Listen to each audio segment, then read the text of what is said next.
नमस्कार दोस्तों, स्वागत है अपने स्टूडेंट वॉरियर के यूट्यूब चैनल पर। आज मैं आप लोगों के बीच केमिस्ट्री पाठ्यक्रम लेकर आया हूं, जो आप लोगों के लिए बहुत ही उपयोगी साबित होगा। एक शायरी है, मंजिल किसी को सपनों या किस्मत से हासिल नहीं होती है। मंजिल किसी को सपनों या किस्मत से हासिल नहीं होती है, बल्कि मंजिल सभी को कर्म और मेहनत से हासिल होती है। तो आज हम आप लोगों के बीच लेकर आया हूं केमिस्ट्री का पाठ्यक्रम पदार्थ। तो कल हम लोग पढ़े थे ठोस के बारे में। आज हम लोग पढ़ेंगे द्रव के बारे में। तो द्रव का इंग्लिश होता है लिक्विड। पदार्थ की वह अवस्था जिसमें उसका आयतन तो निश्चित होता है, परंतु उसका आकार निश्चित नहीं होता है, उसे द्रव कहते हैं। अब समझते हैं एग्जाम्पल से। आयतन, जैसे ये हो गया, मान लेते हैं इसमें कुछ है द्रव, तो द्रव है, तो यह द्रव ही रहेगा। क्या रहेगा? द्रव ही रहेगा, गैस में नहीं बदलेगा ये। तो जो वस्तु रखेंगे द्रव, तो वह द्रव ही रहेगा।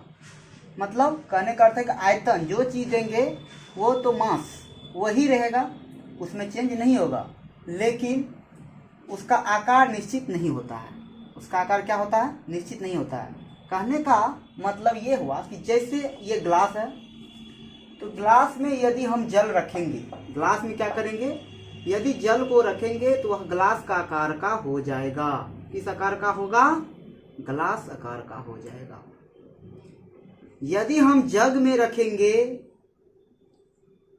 तो यह जग आकार का हो गया। तो जिस चीज में रखेंगे उसी आकार का हो जाएगा। जैसे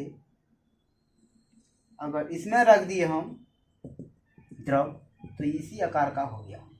तो इसीलिए कहता है कि आयतन इसका निश्चित है। मतलब जो मास है, मास तो वही रहेगा, द्रव्यमान वही रहेगा, आयतन वही रहेगा, लेकिन वह बदलेगा नहीं।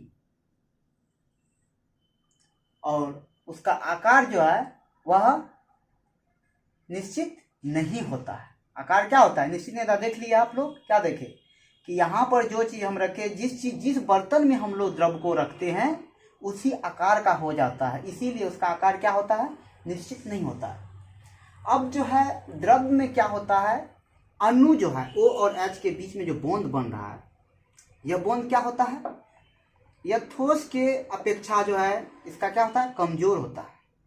ठोस में क्या होता है? अणु बहुत नजदीक होता है, और द्रव में क्या होता है? अणु दूर दूर होता है। ठोस की अपेक्षा क्या होता है? दूर दूर होता है। अणु के बीच में जो अंतर है, एक दूसरे अणु के बीच में जो अंतर है, यह क्या है? ठोस की अपेक्षा बहुत दूर है। ठोस में सटा हुआ रहता है, ठोस में क्या होता है? सटा हुआ रहता है सब, लेकिन द्रव में क्या होता है? हटा हुआ रहता है। अब तीसरा है गैस। तीसरा क्या है? गैस है। तो गैस क्या होता है?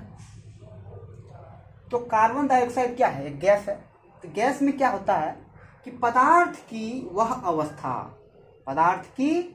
अवस्था जिसमें उसका आकार और आयतन दोनों अनिश्चित होते हैं। अनिश्चित का मतलब कि उसका कोई निश्चित नहीं होता है। वह निश्चित नहीं होता है कि वह किस आकार का होगा, उसका क्या आयतन होगा। जैसे कार्बन डाइऑक्साइड है, कार्बन और O मिलकर के क्या बना? कार्बन डाइऑक्साइड बन गया। तो कार्बन डाइऑक्साइड को क्या करेंगे हम? यदि कोई भी चीज से अभिक्रिया कराएंगे तो वह क्या हो जाएगा? उसका आकार भी निश्चित नहीं होता, आयतन भी चेंज हो जाएगा। उसका आयतन क्या हो जाएगा? बदल जाएगा। तो इसीलिए आकार और आयतन दोनों क्या होता है? गैस का अनिश्चित होते हैं, उसे हम गैस कहते हैं। गैस के अणुओं के बीच आकर्षण बल सबसे कम होता है। गैस के अणुओं के बीच क्या होता है, आकर्षण बल जो है वह सबसे कम होता है दोस्तों। इसीलिए अब यहाँ पे हम एग्जाम्पल देखते हैं, क्या है, कार्बन डाइऑक्साइड। तो इसका आकार और आयतन दोनों क्या होता है, अनिश्चित होता है। और C और O के बीच में जो बॉन्ड बन रहा है वह क्या होता है, बहुत दूर दूर होता है। उसका अणु क्या होता है, बहुत दूर दूर होता है।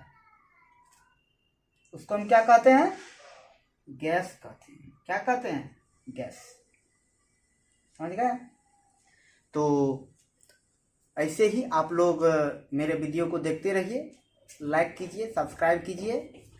और मैं आप लोगों के बीच कल फिर मिलूँगा 9 बजे।